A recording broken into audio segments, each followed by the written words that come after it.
everyone. Thank you for your patience. We'll go ahead and move call the meeting to order. And let's please stand for the Pledge of Allegiance. I pledge allegiance to the flag of the United States of America and to the republic for which it stands, one nation, under God, indivisible, with liberty and justice for all. Thank you. Sarah, please take the roll. Mercedes Evans. Here. Thomas Fink. Here. Michelle Forbes. Here. Jennifer Hoover. Here. Tim Jackson. Louise Silasua. Emily Smith. Here. Estelle Livelsberger. Thank you, Sarah. That brings us to our first period of public comment. If you do wish to offer public comment, our guidelines are listed on the back side of the page. In summary, please come to the mic, state your name, address, and please keep your comments limited to 3 minutes.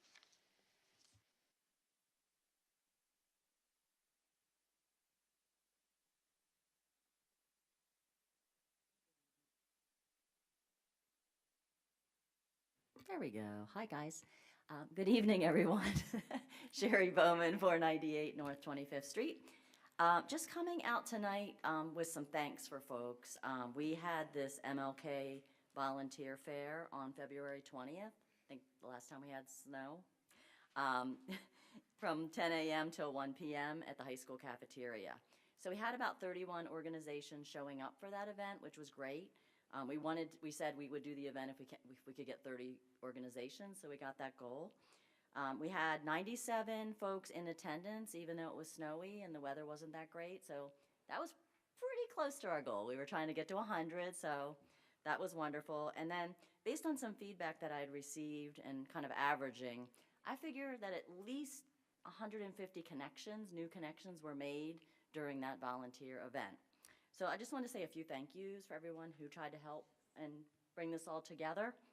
I'll just start off with the school district. So just thank the school district for hosting because it was in the cafeteria, and we had a number of different folks on the school district side helping us. But I really wanted to focus on Borough Council. So I really wanted to send a big thanks to Borough Council and staff for supporting the lead up to and the day of the event. So just a few call outs, like Mike and Kevin came and brought these additional chairs and tables the day of the event after plowing all night. So that was really tremendous and super helpful. Sammy and Tammy helped a lot with the promotion of the event and trying to connect dots in terms of like being able to execute our plan. Sarah and Lester, just want to thank you for making staff available to help out. The Community, Business, and Government Relations Committee for thinking that this was a good idea and supporting it. And then I just really wanted to thank the fellow organizers for the event. So Michelle Forbes, Emily Smith, Christina Garber, and Saba Alamayu.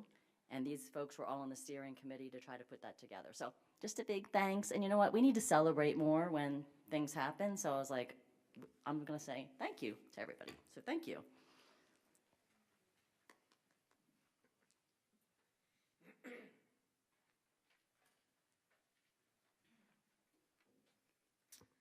Good evening.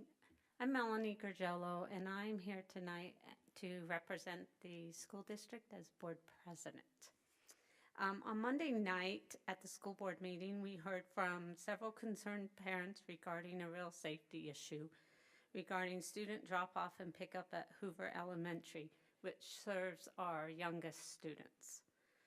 These parents informed us that cars roll through stop signs regularly and that the speed the cars travel around the school is terrifying to them. They shared that when crossing streets by the school, they shield their children from oncoming traffic so that they will bear the brunt of the impact of the speeding vehicles. Mr. Surface and the entire school board of directors feel that our #1 priority is our students' safety, and we believe the council feels the same. Therefore, Mr. Surface and I met at 7:45 on Tuesday morning to observe the traffic at the school drop-off in light of the concerns that were brought to our attention. It was astounding how many cars rolled through the stop signs on Deanhurst as well as Harvard and Dickinson. Mr. Surface called Officer Capers to join us, and the presence of the visible police car caused a complete change of behavior, with all the cars now coming to a complete stop and looking both ways. We respectfully ask the Borough Council to implement the following measures for the safety of our community members, including our youngest students. We'd like school zone flashing light signs, 15-mile-an-hour zone around the Dickinson and Deanhurst and 24th Street during specified hours corresponding with drop-off and pickup times.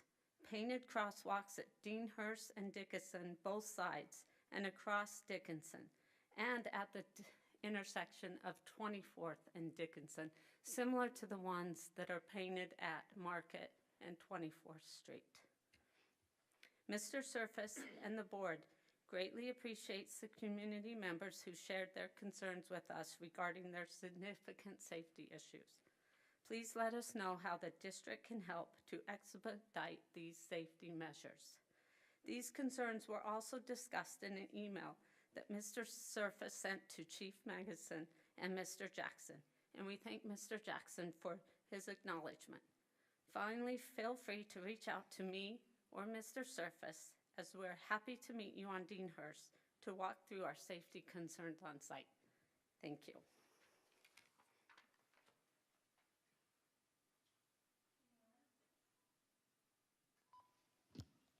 Okay, moving on. Thank you for your public comment. In terms of president's announcements, just to say we met prior to our council meeting this evening in executive session to discuss both legal and personnel matters. That brings us to our presentation by Heidi Shiver. Did I say that correctly? Shiver? It's actually Heidi Shiver. She actually lives in Doylestown, so I'm substituting. My name is Marla Miller, and I live in Boiling Springs, which is a lot closer than Heidi. I am a member on the board of Birdtown, and I'm also the treasurer of Audubon Society, so I'm very familiar with the presentation. So Birdtown, thank you, first of all, for becoming a Birdtown. We really appreciate that. No?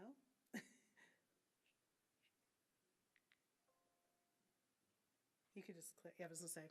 So the mission really is, to work with organizations like us, as well as first municipalities, to really try to bring forth a community to help with the birds, but also other nature, other wildlife, and also just, humans, right? The population itself, because they're all combined together. You can click again. It might work now? Okay. There we go. Yep, got it. So Birdtown has been active for about 14 years. They are now up to 75. You were 71, so they've added 4 since you.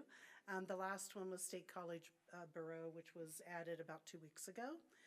It's all under the umbrella of the Pennsylvania Audubon Council.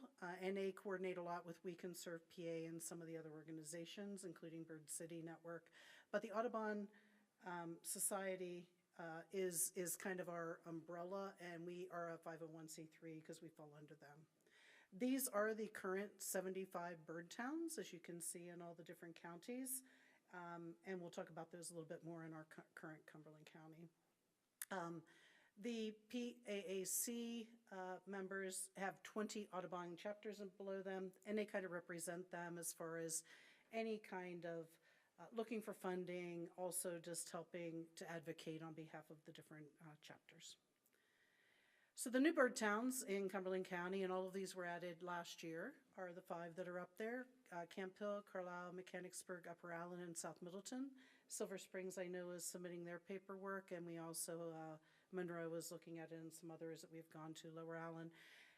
Dauphin County, Harrisburg is looking, it's a little harder to get theirs through. It might be a proclamation, but we're going forward with them, and a few others in the Dauphin County area as well.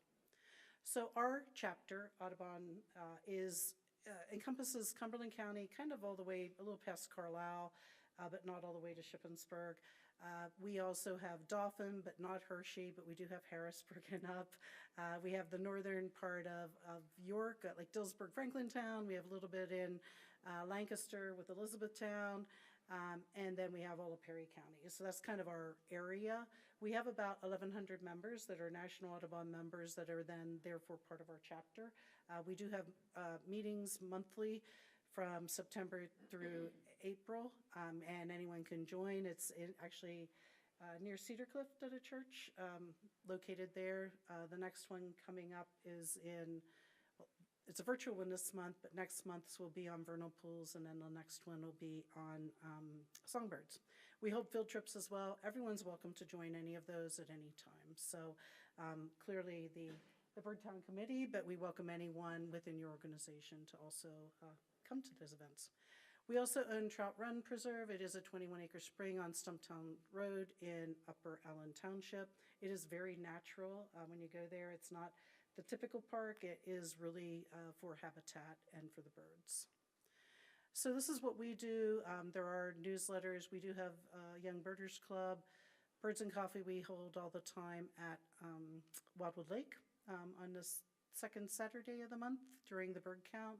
We work with wild ones because, of course, native plants really encompass. That's why I love the bird town, because it's plants, it's birds, it's wildlife, it's the water. It kind of encompasses everything. So those are all important. And then the Bridge is an organization in Harrisburg. So why do we focus on birds?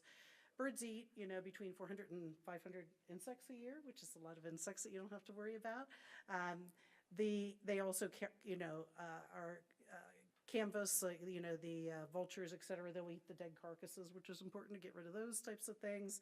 They disperse seeds, pollinators as well, like the hummingbirds are pollinators. And then we also have people, the owls and some of the others that will definitely go and eat your mice and your rodents and things of that nature.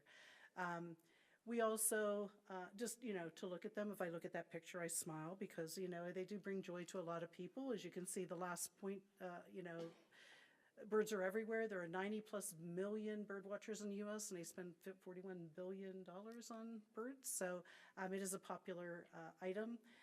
It also helps us to know if the environment's friendly. You've always heard of the canary in the coal mine, and that is very true. They are very susceptible to toxins and environmental issues, pesticides, et cetera. So that's really important as well. They've declined from 30 to 77% depending on the breed since 1970. I'm older than that, so I know there were many more birds back when I was younger than now, and it's still continuing to fall. So what are the major threats? Just loss of habitat. A lot of developments. I live in one too. Lots of grass. They don't really help the birds, right? So trying to encourage people to plant native plants, trying to have more of the parks be made of those types of things. Cats, and we love our cats, but they do kill about 2.4 billion birds a year because they are outside, especially the ferals. Window collisions are doing a lot in Lights Out Harrisburg to prevent that. The larger buildings, they see light, they think it's a reflection of other birds, and they fly right into it, and there's a lot of killings that way. Pesticides, climate change, of course, is hurting, where their migration is. It's just different timing for the food versus when they come, and, that's throwing them off a little bit, and plastics as well as the invasive species. So Birdtown really looks at all of the items that are up there, the engagement, the education, encouragement, support, inspiration, and then promoting awareness. You can do many different events, and I am so proud of the group here because I know they're holding one on Monday at the library here, which is phenomenal. Education is really a key component, so congrats to them for doing that. It looks like a great program. But, just any of the window strikes, pollinators, it can be a lot of different things because we have groups that are in, downtown Philly or in Pittsburgh, those types of things. Well, theirs might be cleaning up the trash, right? I mean, it's every level of everything just to help the environment. So it's not one thing. It can be water related. It can be many different things. It really encompasses a lot of things, and these are just some of the things that you can do to help out. So in yours, Birdtown for You, what does it provide? It does have a structure. You know that there's different, we'll talk about it, but different levels. There is training and workshops for the Birdtown folks. And for those that are members, they have a back door to a lot of other things. If you're looking for proclamations or if you're looking for ordinances, things like that, you can borrow from others. There's a wealth of information out there relating to this type of thing. There is a structure. There are educational programs for the leaders. A number of months that talk about different things. The next one's on bluebird houses and how to help with that. So just a lot of opportunities in that way as well. There's a lot of resources, as I mentioned, including contacts of all of the other bird towns so that you can ask questions and get information and share from each other's. There are also 3 different areas in particular. The Birdtown Flyer is just for the Birdtown leaders, but then there's a Bird Beat that any of you can sign up if you go out to the Birdtown website and click on it. Those articles can be shared for your community, so you can put it in a newsletter, something like that.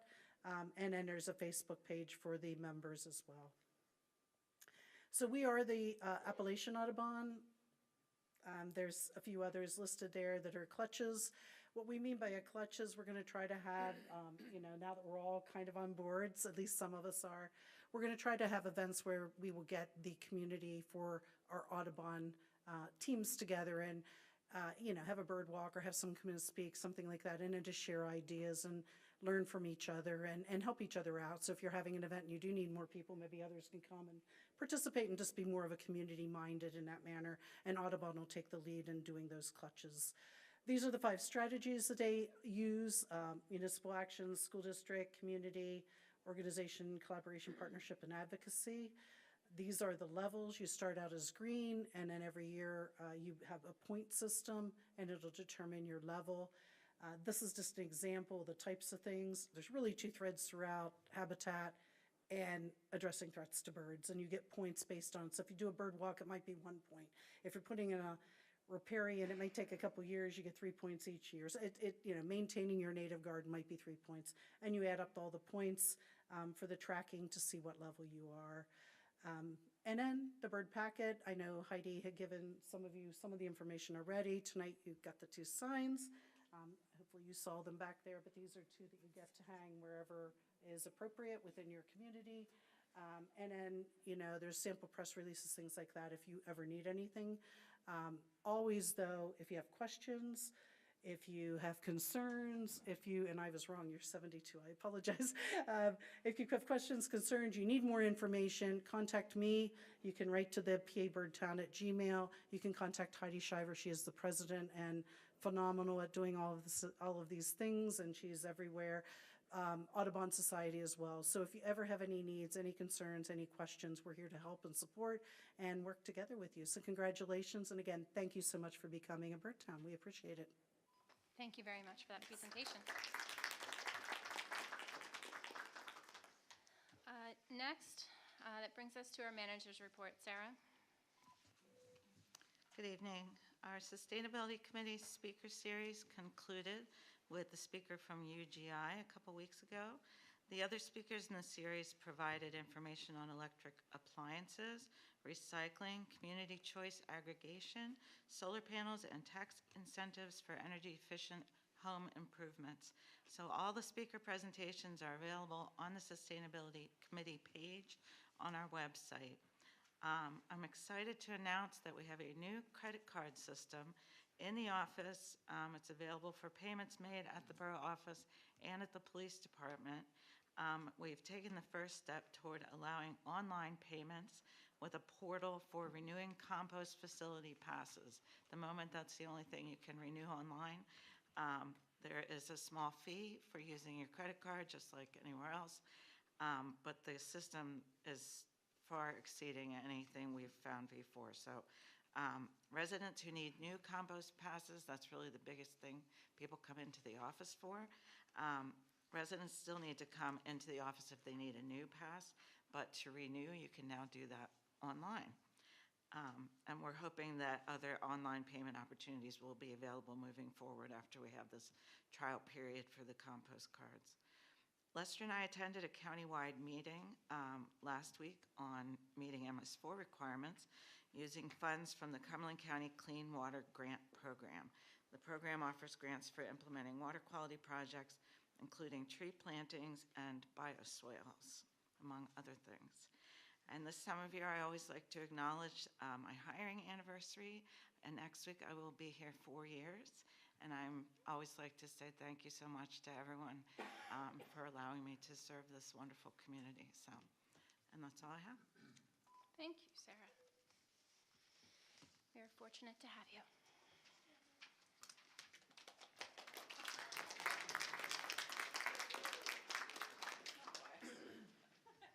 Next, our mayor's report, please. Congratulations, Sarah. How many years have you been here? A lot. More than 4. More than 4.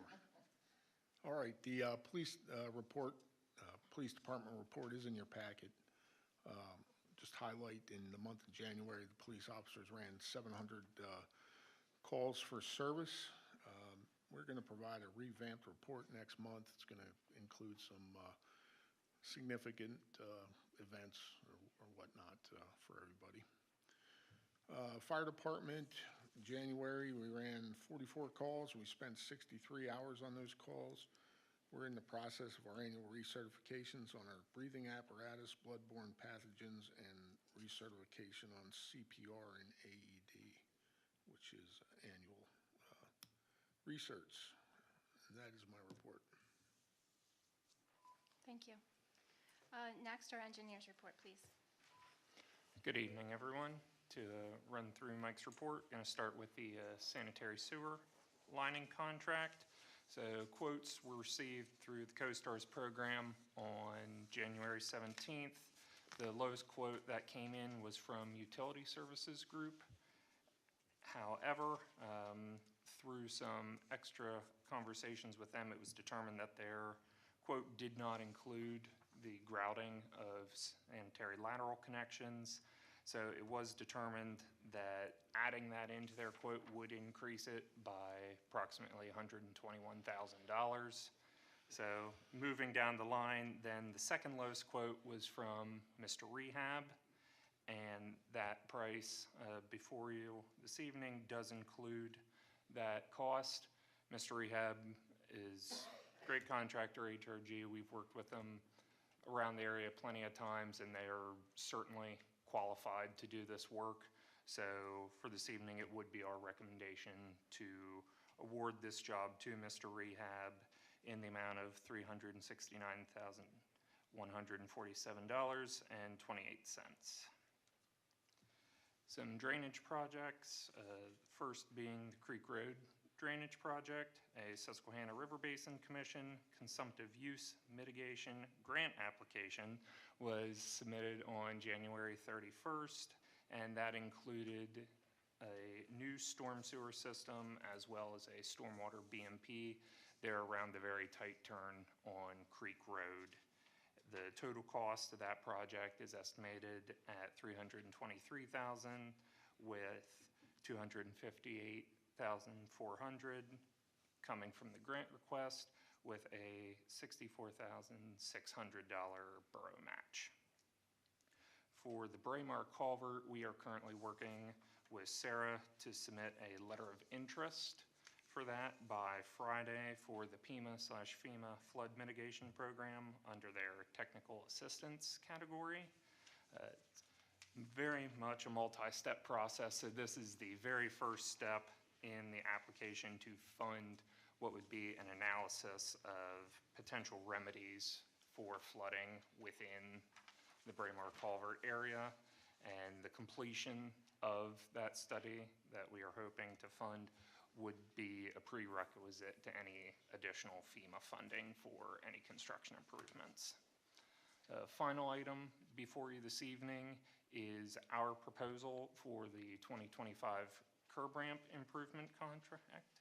So that proposal is in the amount of $45,650. That will include design, bidding, and construction phase services. And this year we are looking to do 12 curb ramps.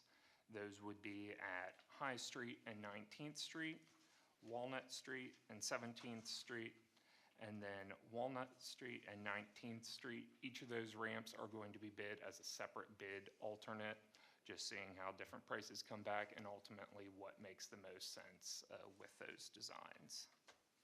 So construction of those ramps is going to be paid using CDBG funds awarded by the County Department of Economic Development. Thank you. Thank you very much for that report. That brings us to our consent agenda, so unless there's a reason to pull an item off, I will ask for a motion and a second to approve the consent agenda as presented. So moved. Second. Emily moves and Mercedes seconds to approve the consent agenda as presented. All in favor, say aye. Aye. Any opposed? The consent agenda is approved.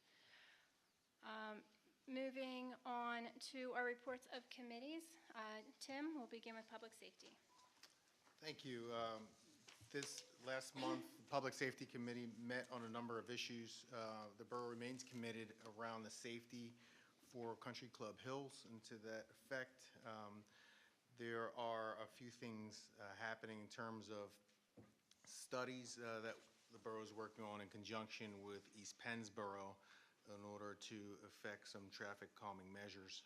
And that study will be discussed as there are two studies, one from HRG and then one from East Pennsboro. We're taking a look to see which one we will use, but the end result will be the same, and that is to alleviate the speeding and unsafe traffic that happens on that road.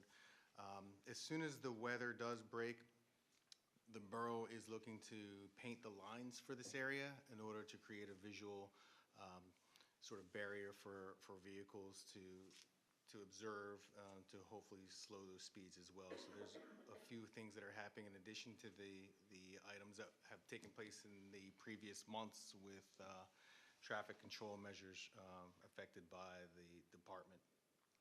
Secondarily, there's some proposals that the borough has received for Market and 32nd in terms of traffic, the backing up of the light from Cumberland Parkway back to Market. And so it is HRG's proposal to extend that left-hand only turn lane. So we're looking for a proposal to see how that would work, and if there's any other options as well in order to alleviate some of the dangerous situations that are posed, especially around high traffic timeframes throughout the day. In conjunction with the middle school, high school, I'm glad to see that there's some representatives from the school board here. We have met last month and trying to determine how the borough can deal with the parking within that area. And so there are proposals I think that HRG is working through and that Chief Margerson has provided to school board for us to have a partnership in trying to determine what are some of the best scenarios in order to alleviate some of that parking from that area as well. Discussed are, as some folks are aware, the police department departures, one through retirement, two through resignation. The best ways to get over that issue, and the police department has provided some recommendations for us to consider, and that's before the commission. The commission has since approved those recommendations, which is now before council. And that is my report. Thank you, Tim. Just two questions. With regard to the email that Ms. Gargiulo had brought up, can you tell us the nature of the response or what type of commitment on behalf of the committee to address those? Yeah, the only response that I issued was that it would be discussed in the committee. So it was after our last committee meeting, and then we'll bring it up at the next Correct. committee, yeah. Thank you. Regarding the resolution concerning the amendments to the Campo Police Civil Service resolution, there were 3 changes proposed, one of which to eliminate the Act 120 qualified requirement. We had received some information prior to this meeting sharing a proposal with us about how to perhaps hire new cadets that are not yet Act 120 certified. I would suggest that later this evening we would amend that motion to approve the resolution, approving it only in part, approving only the oral examination change from 70 to 75%, and approving the residency requirement, but tabling the strike-through of the Act 120 qualified requirement until a later date. so that we can continue discussions and conversations and obtain more detail from legal counsel and others about how to carry that proposal out. I appreciate the innovative thinking in trying to help us be able to recruit and hire new officers. I just feel uncomfortable approving that one particular change until we have more information. So I would ask perhaps that we change that motion later on this evening for those reasons. Okay. Moving on to Public Works, Louisa. Okay, Public Works met on February 4th. And we have 3 action items. One is to award the contract to Mr. Rehab for the sanitary sewer lining. The next one is to approve HRG's proposal for design, bidding, and construction services for the curb ramp project. And the last one is to advertise 2 items on Municipid, one of which is the industrial-sized gas stove that is behind those doors in the kitchen that has not been used for many years and is much too big for the purposes that it's being used now. And the other item is a gas-powered post driver that has been replaced by an electric-powered post driver. So those are the 3 action items. Other things that were discussed at the Public Works meeting were trash collection issues. This January, the people that have a Friday pickup were affected by holidays and bad weather, and their pickup kept being pushed back, I think 3 times in a row. So that was a very unfortunate situation, and Sarah had a long discussion with Penways what could be done about it. Unfortunately, there is really no good option, no good resolution. So we are not making any changes at this point, and we're hoping that this will not happen again soon, but in any case, if this kind of situation happens again, and people, leave their trash out, since it hasn't been collected, if they leave it on the curb for another week, we are not going to penalize them for it. So apart from the trash collection issues, we also talked about the compost grinding and disposal, which is an ongoing issue. Lester is working with a new composting firm that is taking the yard waste off-site and then grinding it at their location. And we're still looking at various options to find the most cost-effective one. But no matter which option, it's going to be significantly more expensive than in previous years. And we have also reviewing the licenses we're giving to commercial haulers. We're making sure that they meet all requirements, and we will probably bill them differently moving forward. So we will probably start billing them per load. I think that's all that I have for Public Works. Thank you. Thank you, Louisa. Moving on to Community and Business Relations, please. Okay. So at the Community and Business Relations meeting held on January 21st, the committee met with Tony Conti to discuss the 2 resolutions they're asking Borough Council to support. DCHA's request to the General Assembly for an itemization in the next Capital Budget Itemization Act, and MSCH Holdings application for state funding under the Redevelopment Assistance Capital Program, which is RACP, maybe? Okay, so the Redevelopment Assistance Capitalization Program is a grant program that's administered by the Office of the Budget for the acquisition and construction of regional economic, cultural, civic, recreational, and historical improvement projects. The DCHA and MSCH holdings are asking for support with no obligation or responsibility for the budget. And it was kind of a long discussion, and there's more information about it in the minutes in our packet. And then, as Sherry mentioned, on January 20th, a subcommittee of our committee collaborated with the school district, it's their CAC for DEI, to hold the volunteer fair. And unfortunately, the weather was against us, but it was still a success.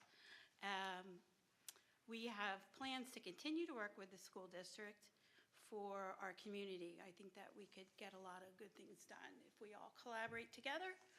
So we will still work on those kinds of things with more fairs coming in the future.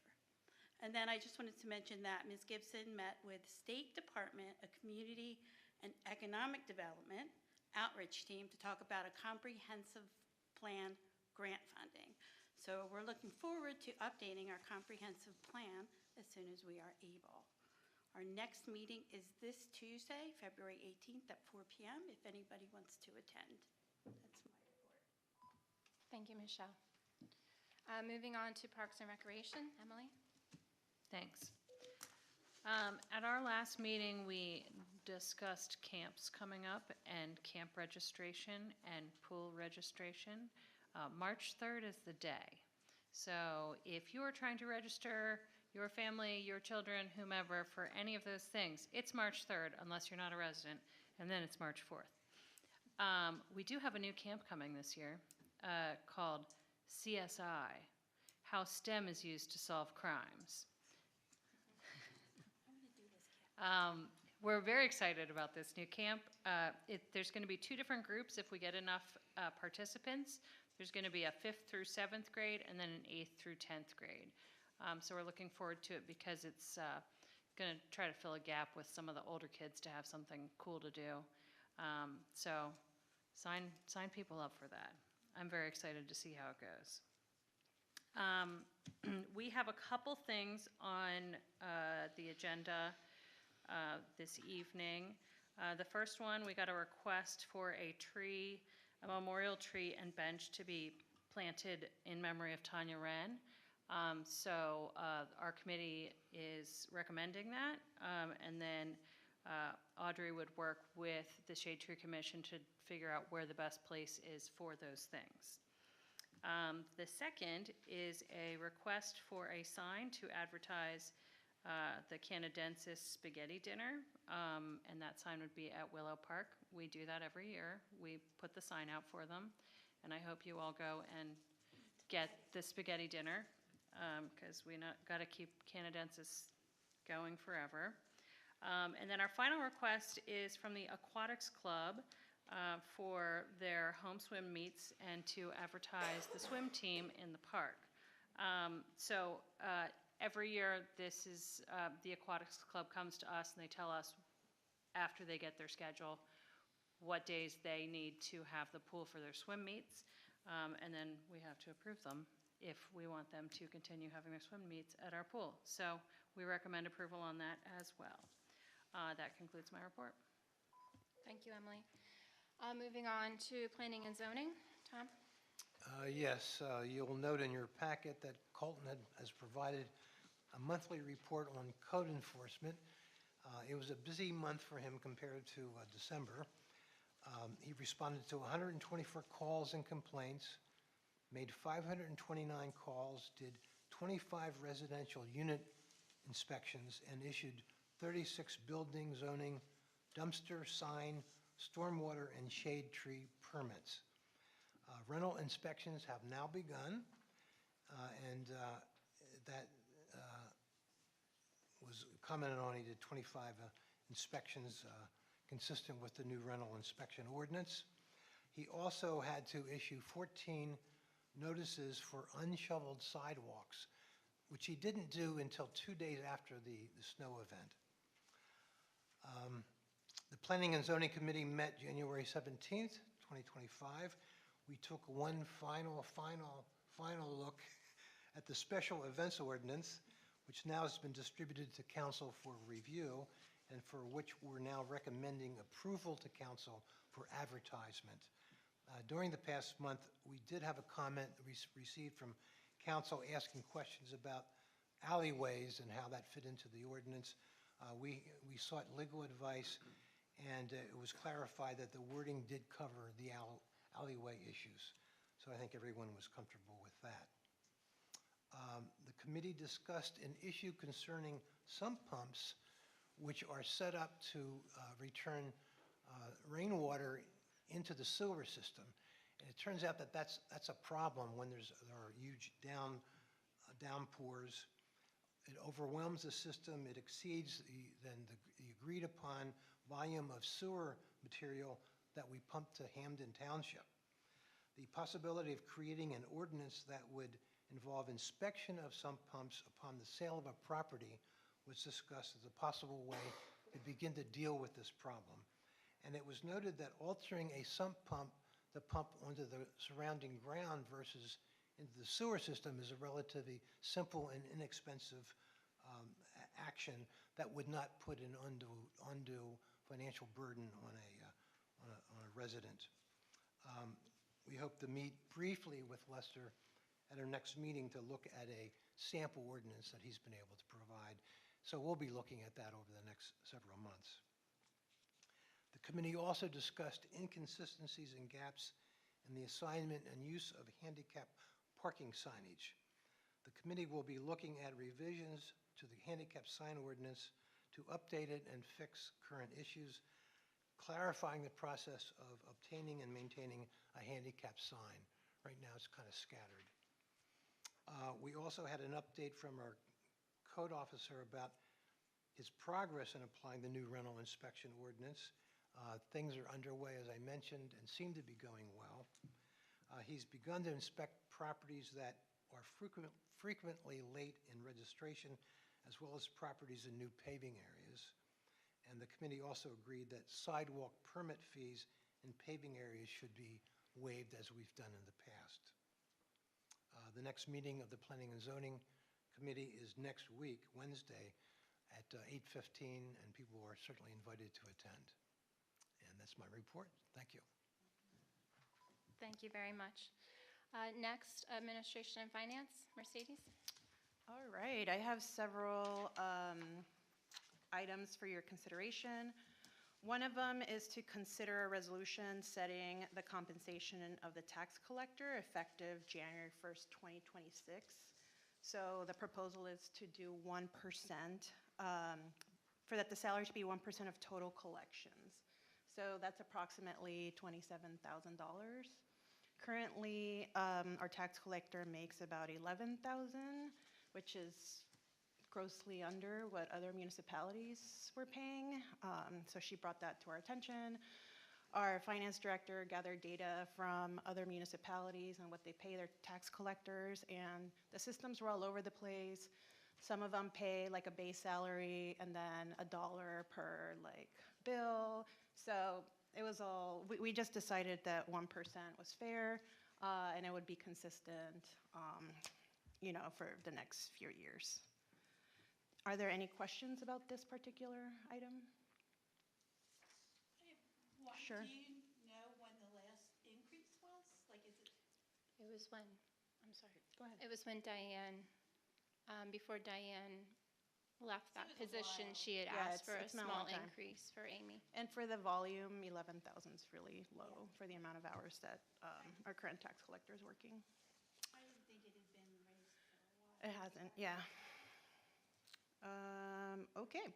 The next thing is consider an amendment to the employee handbook relating to technology use, support, distribution, and return. So this is for hardware. So if you were issued a laptop, for example, like some of us, you'd be required to sign this.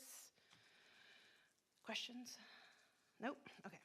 And the last one is consider issuing a request for proposals or an RFP for banking services. So just a little background. The committee's been talking about this since September of 2024. And Tim brought it up as a suggestion to help us determine if we're getting the best interest rate out there. The committee voted 2-1 in January to bring this topic for discussion, so hopefully you have questions, and we're happy to answer whatever we can. So background on the current bank that we're using, which is First Commonwealth. We've been with them for about 15 years, and our current rate is 3%. And some of the perks that our staff likes is that they waive the processing fees, which could be about $1,000 a month or so. They're also pretty well integrated with the borough. They sponsor the scoreboard at the stadium and Parade of Lights and I think a few other things. And from what I hear from the finance director, they're very happy with the customer service of the bank, and there's a branch in the borough.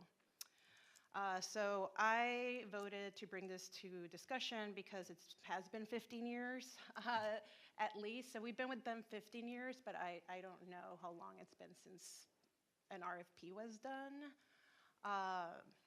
So I thought it was worth a discussion, and then we can go from there. I trust the judgment of the staff, but I want to hear what you think. What, is there really a benefit, I understand like going for interest rates and trying to get a better interest rate for our money. That makes sense to me. But do you really need to take the time to do an RFP to find out what interest rates you can get from different banks? I mean, it's like on websites, no? No. Or do we negotiate the interest rates? Yeah, and really, I think maybe it's best for me to answer. Interest rates is one part of the pie, right? But when you look at 15 years plus, a lot of things have changed. Technology has changed. Things like cryptocurrency didn't exist 15 years ago. Apple Watches didn't exist 15 years ago. But at the same time, technology, the way banking is done, the efficiencies that banks have been able to achieve have all changed. And the game has changed. And I think it's incumbent upon us as council members to see what the market bears, because we truly don't know. It's been a generation where we have partners, not only in banking, but in other relationships and partnerships that I think on behalf of the borough we need to examine. Okay, thank you. I think the question was regarding, can you say it again? Can't we just go look at interest rates? Yeah, it was that, right? And I think we talked about that in the committee, but we would have to streamline all the questions, and we just weren't comfortable with all the contacts with the bank. The question of what is the interest rate you could offer us on our liquid assets is a simple question. So we can do that. I think we did go through that exercise to provide information to the committee. An RFP process would give us more of a baseline But it's not just, yeah, it's not just that, to like. various questions. It would be a big effort for the borough to change banks, so they would have to also not only meet what we already have, but the interest rate would have to be significantly higher, and so it would have to be a very robust offering. Here, what Tim's saying is that we just don't know, right? So that's why we're here having this conversation. So just because it was 15 years ago that we started with the bank doesn't mean that they haven't changed anything over the years, right? I mean, from what I understand, our finance director and staff are happy with the services they've received. Is this appropriate for Jared to talk about whether he feels the technology is good? I mean, for our borough? I can talk about it a little bit so we don't have to make Jared shout from the table.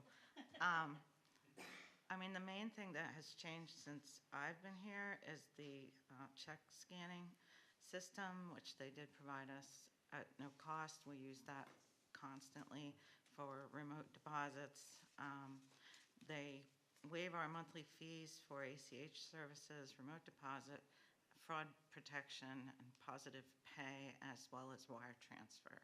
So as you said, that can range, the value of those, at least what First Commonwealth provides us with the cost or the value of the waivers varies between $120 for some of our smaller accounts to our most active account is the sewer account with all the payments coming in and out. So for the smaller accounts with less activity, it's about $120 a month. The waivers are valued for us. For the larger accounts, it's between $500 and $800 a month that they're waiving fees for the number of transactions. So with an RFP, do we even have a way to like compare Well, that would be. those kind of things that have happened over the years maybe, or because of the relationship that we have with them? The sample that we put in the packet is modeled on what the Government Finance Officers Association recommends. This is not an unusual thing to do a request for proposals for finance service for banking services. So there are models that we can use for that, and that shows you some of the things that the banks could show us. You know, will you waive this fee? Will you not waive this fee? What kinds of benefits do you offer? And I'm not, you know, First Commonwealth has asked us, we talk to them regularly, you know, what more could we do? And I don't know the answer to that question. I feel like, you know, they offer us a 3% interest rate is currently guaranteed. Until March. Until March. I mean, nobody knows what's going to happen with interest rates, but that's for our liquid accounts. That's not for our reserve accounts, which are with Pliget, we get 4.5% with Pliget for the reserve account. So we're only talking about, and you can see it on the Treasurer's report, there's 10 accounts that we have in liquid accounts with First Commonwealth. So the funds are more easily accessible. So just having a request for proposal is kind of a more organized way to review the potential offerings of other banks, as opposed to just calling them and saying, what have you got for us? What's your interest rate? We felt like if we're going to go through the exercise, it should be a little more formal. Go ahead. Your follow-up? Go ahead. Oh, it wasn't a follow-up, it's a whole different question. Okay, then. Go ahead. No. Just to be clear, tonight, the action that we would consider this evening is whether or not the committee should continue conversations. The action tonight is not to advertise. So the soonest that we would advertise an RFP would be next month at tonight's discussion. Right, so Moves today is forward. to get feedback on whether to proceed. So- I'm Go sorry. ahead. One thing I would point out, the banks aren't inexperienced at responding to RFPs, so they know the type of information that would be helpful about their services to put in there that none of us sitting here really knows necessarily. So that it is an opportunity, even if you don't make a change, it is an opportunity to find out what else is available that might be helpful to Jared and the finance guys. And just a follow-up. Yeah, no, I'm sorry, just a follow-up. So if we would advertise next month, and we received proposals back, the soonest that we would, I guess, implement a new relationship with a banking would be when, and what would that process for transferring funds entail? I need somebody else to turn off because there's only 4 at a time. I started laying out what the potential schedule would be. I feel like, and maybe Lee, if you've gone through this before, allowing at least 30 to 45 days for the banks to respond from the time that we put the advertisement out and make it available. And then time for the committee to review after that, maybe another 30 days, depending on the timing of the meetings. Time for council to review as a whole, maybe another 30 days till the council approves it at the meeting. And I'll let you guys keep track of how many days I'm up to. And then if you determine that you want to move forward, then is the lift. And we would have, if we were going to change banks, you could go through the exercise and find that what we have is still the best option, and you stay with them, and that's the end of the process. If you determined as a council that we had a better option and it was worthwhile to change banks, it's a pretty heavy lift. It would probably take at least 3 months to even get it underway, possibly as much as a year to make everything switch, because all of the deposits, I mean, I don't know what you would start with. I'm not even going to speculate, but all the direct deposits that are already intended to go into our current bank have to be switched. So you don't want somebody's payroll going to the wrong bank, obviously.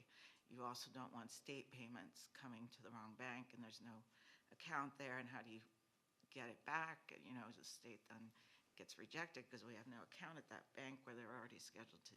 So, if council decides to move forward, I think that Jared and I would sit down and lay out exactly the schedule as we would see it, and just begin to think through all of the things that would have to happen if you determine that we should change banks. I can't really give you that comprehensive list. No, thank you. I appreciate the information from staff. It helps us make better informed decisions. Michelle, did you have another question?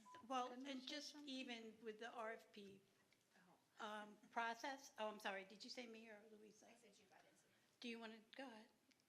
Yeah, I just wanted to say that I think it's a good thing, especially since it's been 15 years, and even if we don't make a change, if we end up not making a change, we could potentially get better conditions with our current bank.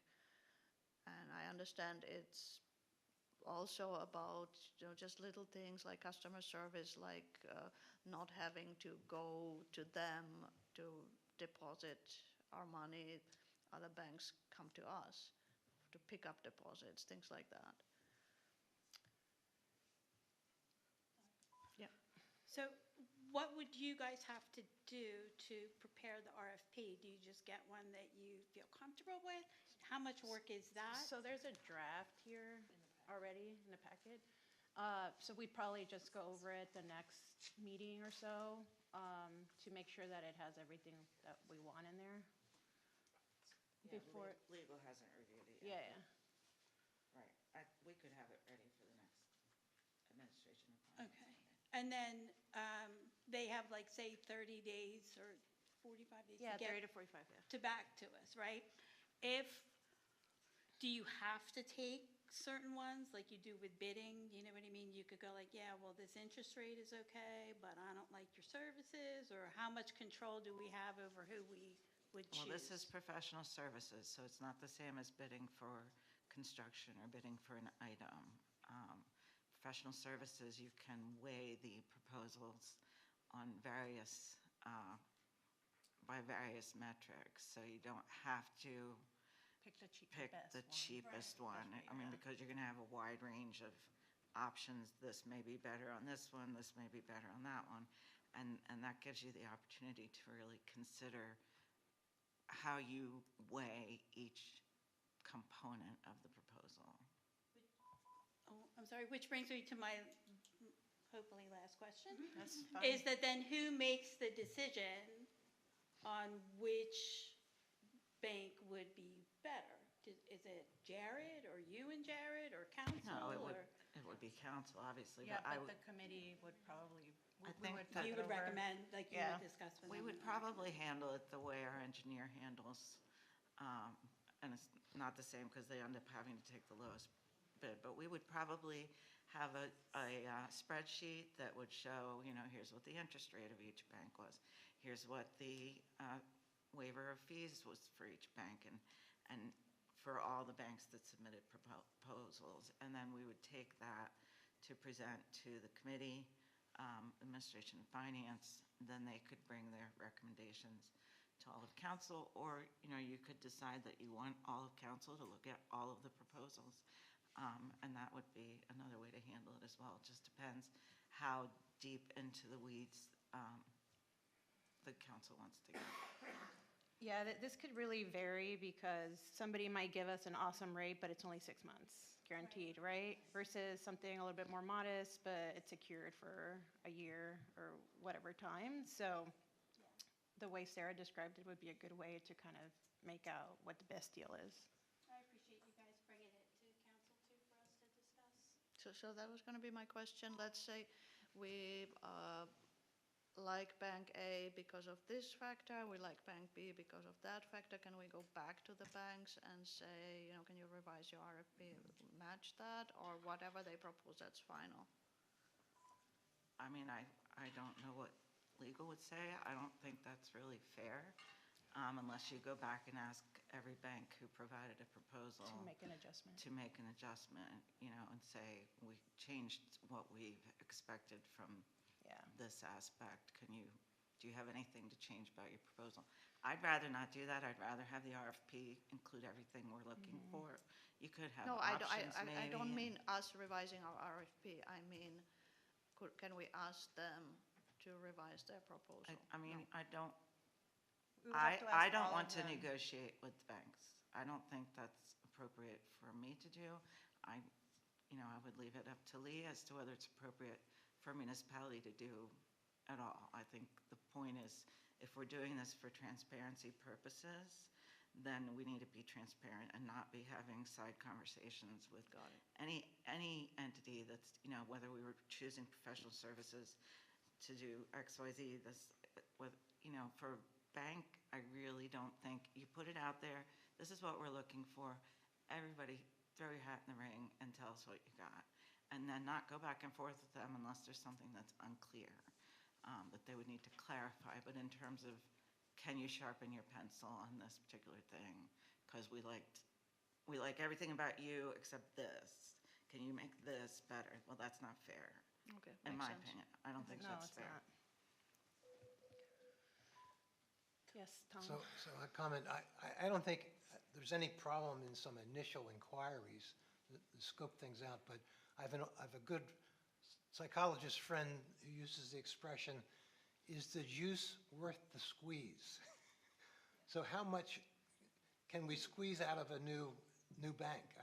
And the effort on our end, it should not be substantial at this point, because how much more are we going to get? Right, and I think all of that's going to be considered, Yeah. right? And we'll get feedback from the staff as well, because they're the ones that ultimately have to deal with this day in and day out. So their input's going to be really important as well. So- And I do want to just reiterate that we have had no cause for concern with First Commonwealth. Right. Yeah. This is truly just a discussion for the merits of the topic of doing an RFP. We have no reason to be upset or concerned in any way with the service or the integrity of First Commonwealth. Yeah. So, I still have mine on, I'm sorry. I thought it was my last one. Then my real last question is there anything to the timing of when we're doing this? Because my thinking is. Budget season. Well, right, budget season, but then we just ended budget season, but then now with different things going on, and then Julie not being here, and so is there. I think once this is we the could. best time for this? And that's my I feel like only- there's always going to be something, right? I think we should just do one step at a time. We vote, and then we go look at the RFP and make sure everything's included, and go from there. But Yeah, so I just want to be clear about the motion this evening. If we were to approve the issuance of the RFP for banking services, that just means that we are in agreement with the A&F committee continuing conversations and revising or moving forward with the draft RFP as presented. Is that an accurate assessment? moving forward with the draft RFP. I know, it might get revised in the next meeting. Yeah.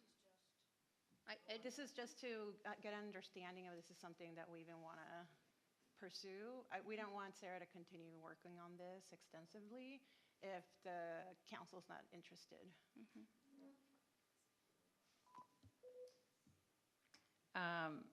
I just want to say that while I understand the value of trying to save a little bit of money, or gain a couple extra things from a new bank. Having moved many accounts over myself between things before, not nearly as many as the borough has, I don't think the squeeze is worth the juice. I think that our man-hours with our staff would far exceed the benefits, like the amount of time it would take us to get the benefit back seems like it would be years before we'd see a benefit, and by then, the interest rate would probably change anyways, because you can only guarantee those interest rates for so long. So, that's my thought. All right, moving forward. Any other questions? No? All right. Our next meeting is February 24th. Thank you. Moving on to our liaison reports, Borough School District, Tim?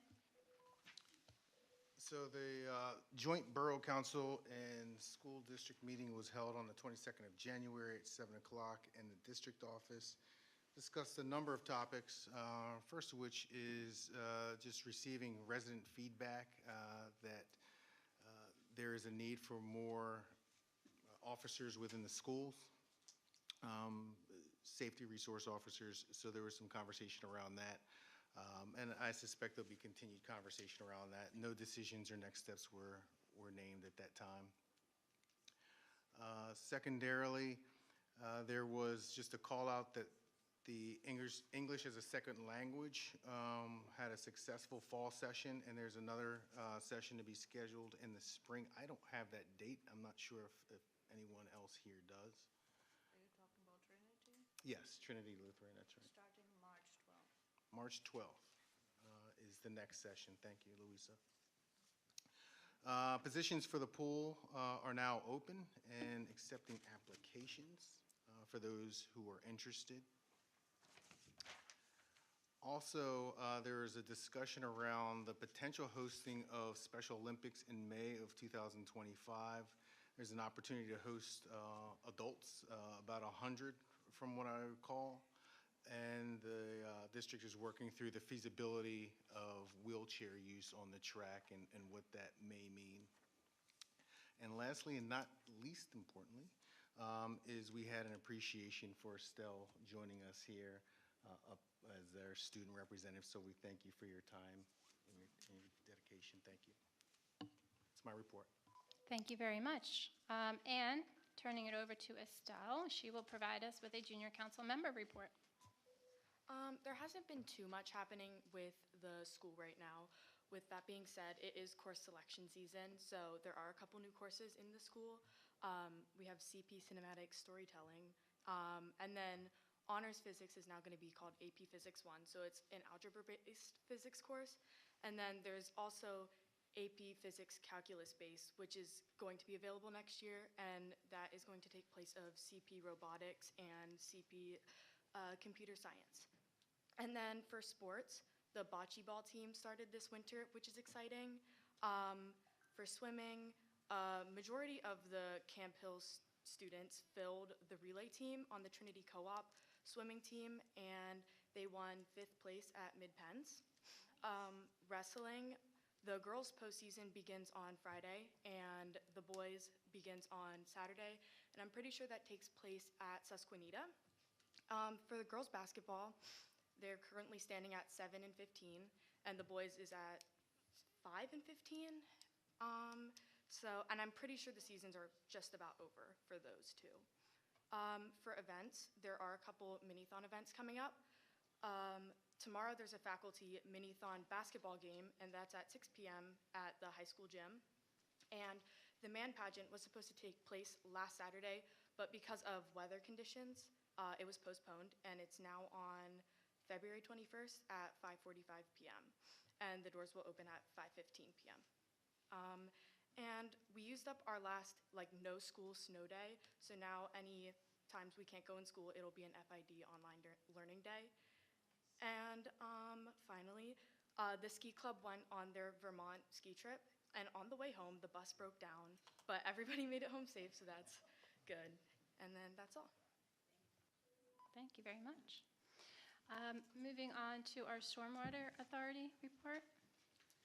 Okay, the Stormwater Authority met on January 14th and yesterday.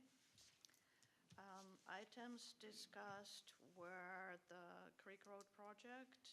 So just to recap, we are applying for an SRBC grant, so that's the Susquehanna River Basin Commission, for a drainage improvement project that would be in where Creek Road has a sharp turn and is very steep, and it is supposed to mitigate icing on the road, and also we are talking about a stormwater holding basin in the loop. So that grant application has been submitted. We will not know until the fall whether we receive the money. Also, we are applying for a PEMA/FEMA technical assistance grant for a cost analysis for options for flood mitigation in the Braemar 31st Street area. So this is just an analysis of what the available options could be and what the most cost-effective option is. The first step that we are taking is to submit a letter of intent by February 14th. That's this Friday. And afterwards, the application would be due in March. Okay, the biggest news that came out of the Stormwater Authority meeting was that DEP has finally published a draft of the new MS4 permit. So it's now out for public comment. And so as expected, the new MS4 permit is requiring volume management instead of sediment management. And so HRG is currently studying the permit and the associated documents to think about how we can best meet our MS4 requirements. And that concludes my Stormwater Authority report.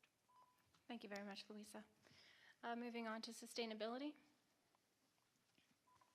Yes, the Sustainability Committee met January 9th.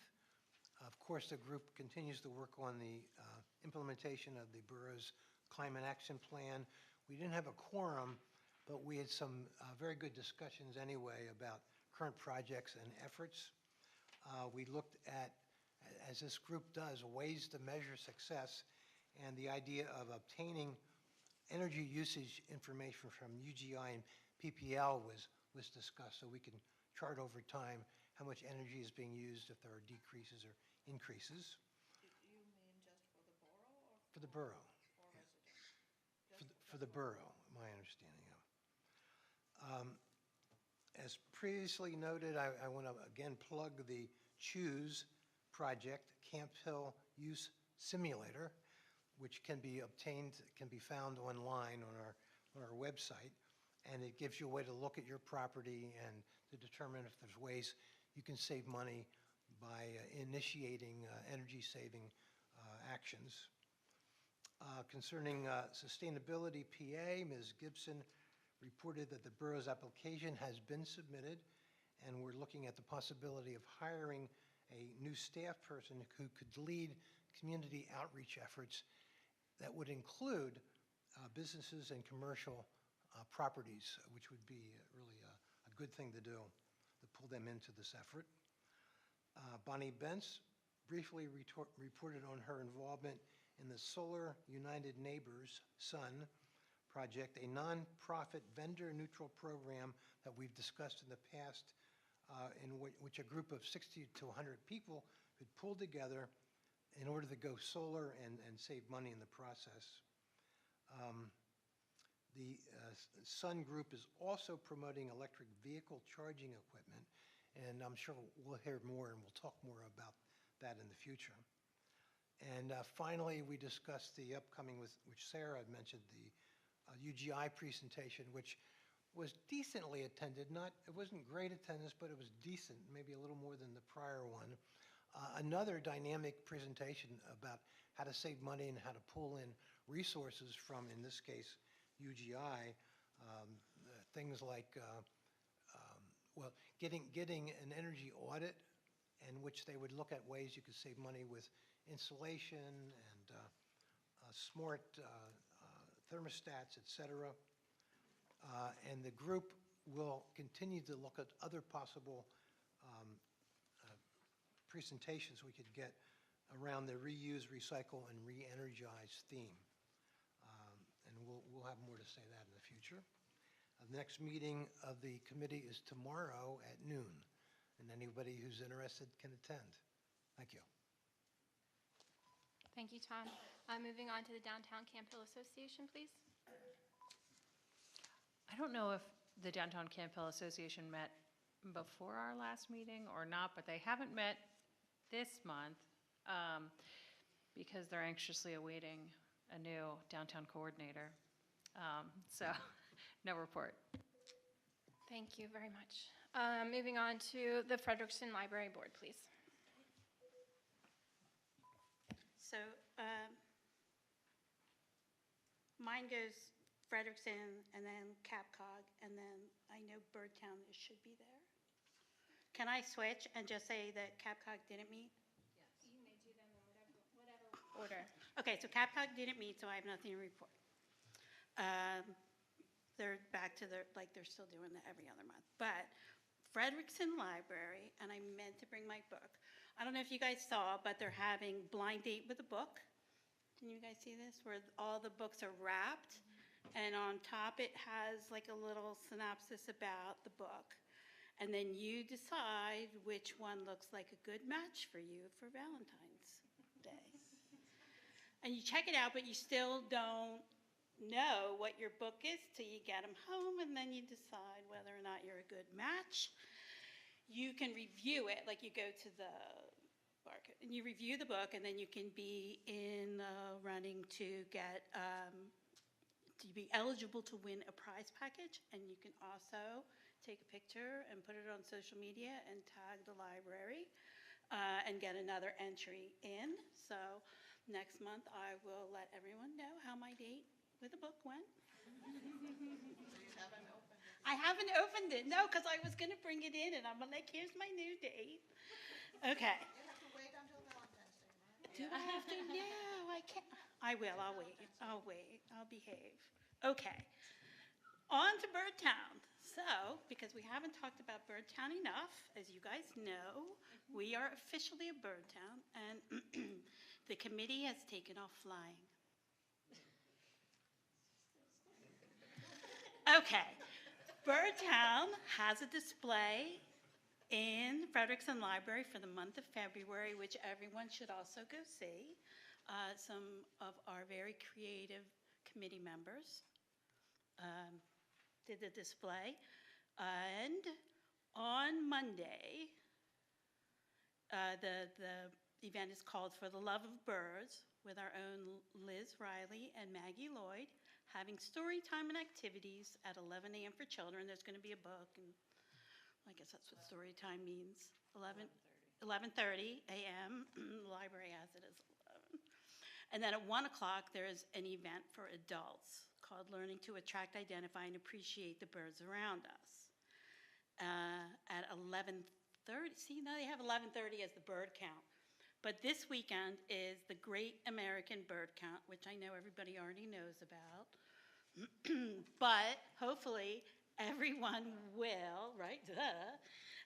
Hopefully everybody here and all of council will count the birds. You guys can, there's actually on the Facebook page, we have a lovely Facebook page, and then on the borough website, there's information about the Great American Bird Count, and we can be part of keeping things better and history in a sense, bird history. So that is from Valentine's Day until the 17th on Monday for the Great American Bird Count. There's all kinds of ways to find out information, and I don't even know when our next meeting is. It's the day before our next council. Anyway, hopefully you guys will take part in that, and that's my report. Thank you, Michelle. Thank you for the lighthearted report. Much appreciated. That brings us to our next round of public comment. So as you think about whether or not you're going to join us at the microphone, I did just want to make note that while we were sitting here, we did receive communication from a resident named Tristan Schambach. And in summary, all of council has received this. I've just forwarded it to you while we were at the meeting. But in summary, I don't know if she or he? She is, she? Yes. Yeah, so what I was about to say, in summary, Tristan communicated the concerns that Melanie had expressed with regards to traffic and the safety thereof at Deanhurst and the connecting streets of Columbia, Dickinson, and Harvard. So with that, if there is any other public comment to be shared, please come to the microphone. Seeing none, that brings us to our council consideration, beginning with item 12A. As I mentioned earlier, I'm going to slightly modify, unless there's any objections, but I am going to propose that we slightly modify the motion, so I'm going to read it as I suggest. Do you need us to? No. I did consult with the attorney. He said it's not necessary to amend the agenda. But I am going to read the motion in a modified manner, and then ask for a first and a second, and then we can have conversation if necessary. Okay.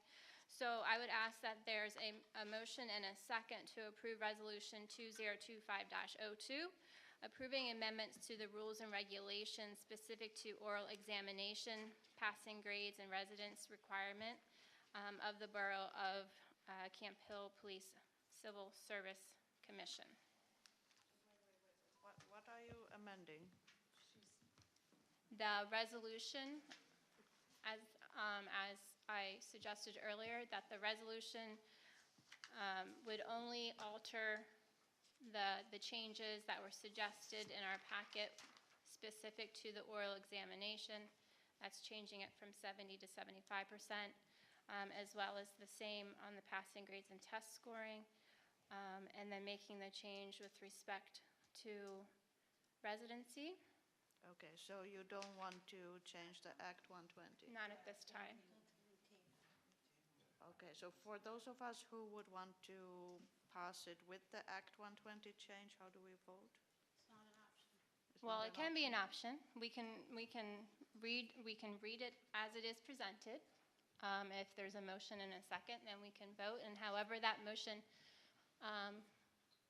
carries out, then we would potentially proceed with a second motion, I guess, if that's necessary. But then if that motion didn't pass, then that means that there can't be further discussion. If the first motion wouldn't pass with the motion as written on our packet before us, Right.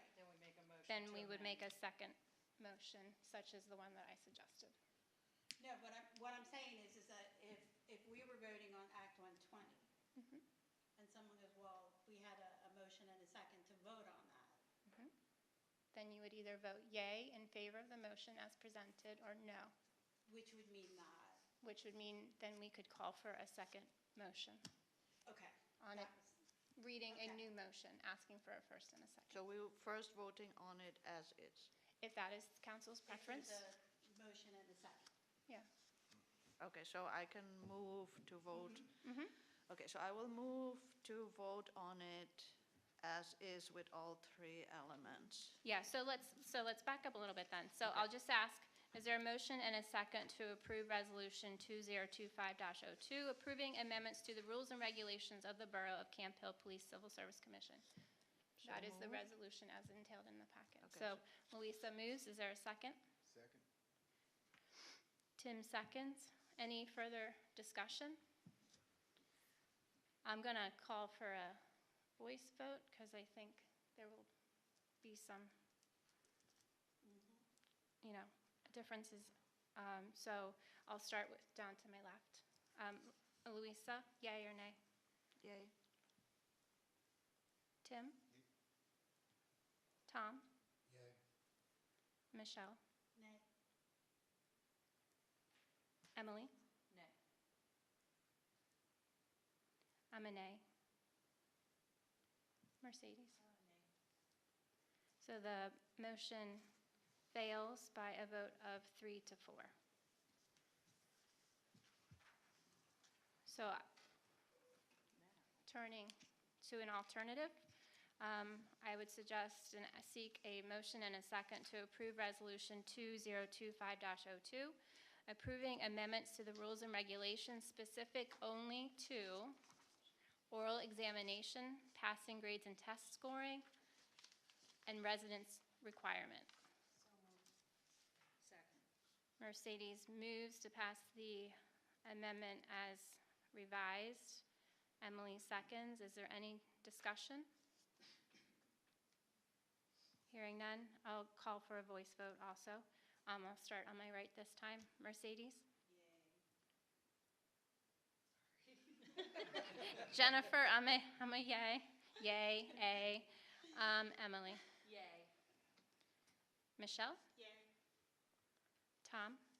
Yay. Tim? Louisa? The motion passes 1, 2, 3, 4, 5, 6 to 7. With 6 to 1, I'm sorry, 6 to 1 with Tim voting in the negative. Okay. Thank you. Moving on, that brings us to item 12B. Is there a motion and a second to approve the CoStar's quote from Mr. Rehab for the 2025 sanitary sewer lining contract in the amount of $369,147.28? Second. Louisa moves, Emily seconds. Any discussion? All in favor, say aye. Aye. Any opposed? The motion passes unanimously. Item 12C, is there a motion and a second to approve HRG's proposal to provide design, bidding, and construction phase services for the 2025 curb ramp project in the amount of $45,650? Louisa moves. Is there a second? Second. Mercedes seconds. Any discussion? All those in favor say aye. Aye. Any opposed? The motion passes unanimously. Moving on, is there a motion and a second to approve the advertisement of a commercial gas stove and a post driver for sale on Municipid? Louisa moves. Is there a second? Tom seconds. Any discussion? All those in favor say aye. Aye. Any opposed? The motion passes unanimously. Moving on, is there a motion and a second to approve the request to install a tree and a bench in memory of Tanya Wren at a location determined by staff in coordination with the family? So moved. Everybody. We all second. For the purpose of the minutes, we'll say Michelle seconded. Any discussion? All those in favor say aye. Aye. The motion passes unanimously. Item 12F, is there a motion and a second to approve the placement of a sign at Willow Park for the Canadensis Spaghetti Dinner? So moved. Emily moves, Michelle seconds. Any discussion? All those in favor say aye. Aye. Any opposed? The motion passes unanimously. Is there a motion and a second to approve the schedule for home swim meets and the placement of signs in the park for the Aquatics Club? So moved. Emily moves, Michelle seconds. Any discussion? All those in favor say aye. Aye. Any opposed? The motion passes unanimously. Is there a motion and a second to approve the advertisement of an ordinance regulating special events to consider adoption on March 12th? So moved. Tom moves, Louisa seconds. Any discussion? All those in favor say aye. Aye. Any opposed? The motion passes unanimously. Is there a motion and a second to approve Resolution 2025-03, setting the compensation of the tax collector effective 1/1/26? Second. Mercedes moves, Emily seconds. Any discussion? All those in favor say aye. Aye. Any opposed? The motion passes unanimously. Is there a motion and a second to approve the amendment to the employee handbook relating to technology, use, support, distribution, and return? Mercedes moves, Michelle seconds. Any discussion? All those in favor say aye. Aye. Any opposed? The motion passes unanimously. Is there a motion and a second to approve the issuance of an request for proposals for banking services. Tim moves, Louisa seconds. All those in favor, say aye. I'm sorry, did I ask, is there any other discussion? Yeah, I'm just concerned about how much work will go into getting an RFP, preparing that. I mean, we talking about a couple hours of work or? Like the whole on our end? process, The whole right? process, how much staff burden is it going to be to put together an RFP? We have, there's a draft RFP in the packet. Yeah, it says a draft, so it's not, It's for them to discuss it in committee. gotcha, okay. The Then I'm fine. process. We'll provide some other examples for some additional information you might want to add, just from other So RFPs. the we've front got. end is not too excessive, the front end involvement, so I'm comfortable with that, good. So all those in favor, say aye. Aye. Any opposed, say nay. Nay. Okay, so I'm going to call for a voice vote. I'm going to start with my left. Louisa? Tim? Yay. Tom? Can I abstain? No, you may not. I know, because I really could go either way on this. Unless, I'm no. going to say yay. Michelle?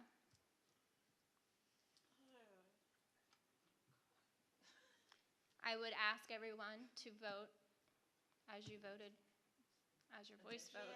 Yeah, nay. Emily?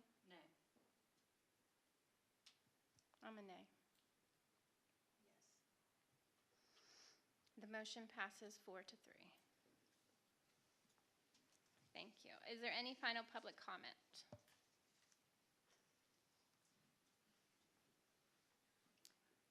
Sherry Bowman, 498 North 25th Street. Excellent meeting, but I'm just curious about these bird signs now, and I'm wondering where they're going. We can discuss that in bird committee. Okay, well, for future reference, all right. I had to ask, but I don't want to delay. All right, I'm going. Maybe in my front yard? Alrighty, are there any closing remarks by council? Oh, just want to give a shout out to Lester and his crew for keeping us safe and with the roads clear from the snow. And thanks to everybody for your thoughtful conversation around the RFP. Yeah, that's it. Anyone else? I agree, Lester. Your team is doing a great job keeping the streets clean. They even made it to my side of town, so thank you. On your side of town, they're excellent. On my side of town, which is your side of town. Also, go Birds. I like the coat hanger that Lester had installed. Was it Lester? Well, he was part of it.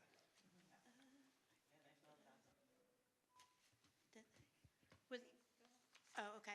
I just wanted to thank you guys for all the work you put into the ordinance for events. I know that wasn't easy, and I appreciate all the time that was spent on that. And I really appreciate how thoughtful everyone is, and I can go on, but I won't. But thanks, guys. Any other business to come before the committee? Hearing none, meeting stands adjourned.